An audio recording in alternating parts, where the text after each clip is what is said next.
इस्लामाबाद में बारिश के बाद कई इलाकों में पानी जमा, भारकाओं में पानी दुकानों और घरों में दाखिल हो गया।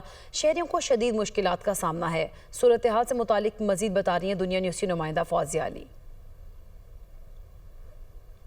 अच्छा, बिल्कुल जुड़वा शहरों के मौसम के हवाले से आपको बताएं तो मौसम इस वक्त खुशगवार हुआ है। आसमान पर बादल छाए हुए हैं, मतलब जुज़वी अबर आलूद है। ताहम गुज़िश्ता रात हमने देखा कि जुड़वा शहरों में अब्र करम खुलकर बरसा, हर सू जलथल एक हो गया। इस्लामाबाद में ज़्यादा से ज़्यादा 70 मिलीमीटर बारिश जो है रिकॉर्ड की गई है, जबकि रावलपिंडी की अगर बात की जाए तो 33 मिलीमीटर बारिश रिकॉर्ड की गई। गुज़िश्ता रात हमने देखा कि इस्लामाबाद के इलाके बाराकों में के मुख्तलिफ इलाकों में पानी जमा हो गया। इसके अलावा रावलपिंडी में भी जो सड़कें थी, अहम शाहराएँ थी, वो ज़ेर आब आ गई, पानी खड़ा हो गया। लेकिन वक्त गुजरने के साथ पानी इस वक्त जो हम देख रहे हैं कि वो निकल चुका है। महकमा मौसमियात ने आज भी बारिश की पेशगोई की है। आज दिन के औकात में जो है दोबारा बारिश बरसने का सिलसिला जो है वो शुरू होगा। वक्फे वक्फे से बारिश जारी रहेगी। रात और शाम के औकात में तेज़ बारिश की पेशगोई की है। महकमा मौसमियात का यही कहना है कि बारिश बरसने का ये सिलसिला आइंदा 3 से 4 रोज़ तक वक्फे वक्फे से जारी रहेगा। जी।